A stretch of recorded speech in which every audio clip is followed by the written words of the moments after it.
Hi, so in this course of DSP, in previous session, we have talked about bandpass sampling. So it is an useful method to identify an optimal sampling rate in case of a signal who is band limited at really high frequencies. Like gigahertz frequency is a center frequency, and the bandwidth may be in terms of kilohertz to megahertz. The bandpass sampling is an important phenomenon which we can use for sampling purpose. So in that session we have talked about what should be the optimal sampling rate we can determine based on the given signal bandwidth and its high and low frequencies. Okay.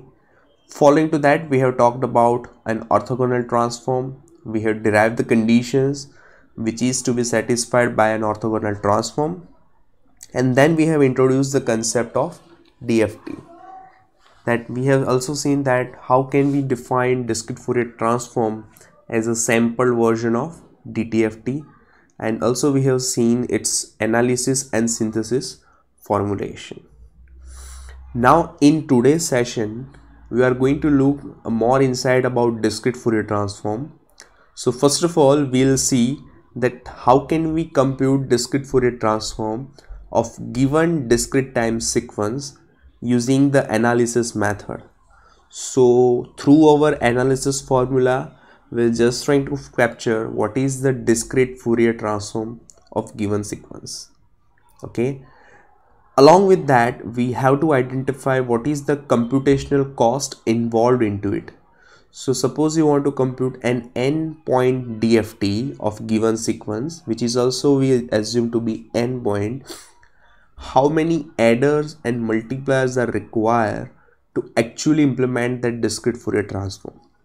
Okay, so through analytical method we just compute discrete Fourier transform, and at the same time we're going to identify what is the computational cost involved with it, and later on we'll see that how can we optimize that computational cost. After understanding how can we compute DFT using analytical method, we'll look about the matrix method for DFT. So matrix method is basically a more simplified method to compute DFT.